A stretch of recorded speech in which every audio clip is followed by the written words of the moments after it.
নবী আলাইহিস সালাম বলেন, আমি তোমাদের মাঝে পুরুষদের জন্য মহিলাদের চাইতে ক্ষতিকর কোন পরীক্ষা, কঠিন কোন পরীক্ষার বস্তু আর রেখে গেলাম না। কে বলছেন?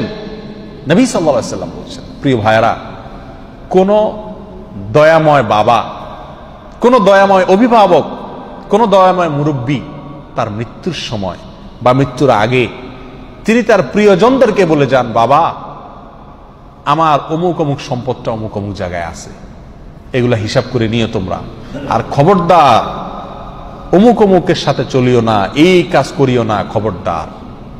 কারণ তার সারা জীবন থেকে তিনি যে ক্ষতির পথগুলো তিনি চিহ্নিত করতে পেরেছেন, সেগুলো আমাদেরকে বলে যান কি যান না? নবী সাল্লাল্লাহু আলাইহি সাল্লাম অত্যন্ত দয়াময় ছিলেন। আল্লাহ তাকে কোরআনে উপাধি দিয়েছেন রউফ, দয়াময়। তিনি দয়ালু, তার ভিতরে দয়া পরবশতা আছে। তিনি আমাদেরকে ভালোবাসেন, অনেক মায়া করেন, আর সেজন্য বলে গেছেন, মা তারাকতু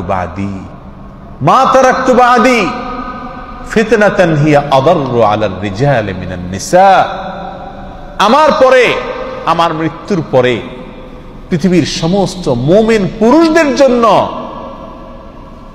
মহিলাদের চাইতে, মেয়েদের চাইতে বড় ক্ষতিকর কোন পরীক্ষার বস্তু আর রেখে গেলাম না। অর্থাৎ একজন মুমিনের ঈমানের পরীক্ষা, একজন মুমিনের আমলের পরীক্ষা, একজন মুমিনের তাওহীদের পরীক্ষা, একজন মুমিনের ইস্তেকামতের পরীক্ষা, একজন মুমিনের তাকওয়ার পরীক্ষা অন্য কোন বস্তুর দ্বারায় এত কঠিন হয় না যত কঠিন হয় একটি নারীর দ্বারা। কি বলেন?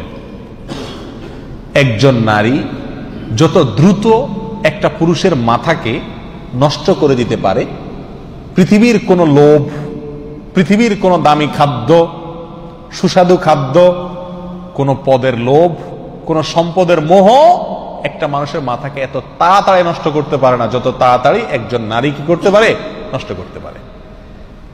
এসব আলোচনা করলে আবার আমরা আজকাল বলি যে হুজুররা সব নারী বিরোধী।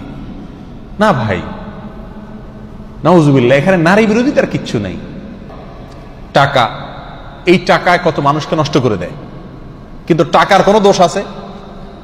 কি বলেন? টাকার কোনো দোষ পৃথিবীতে কেউ দেয়? টাকার তো কোনো দোষ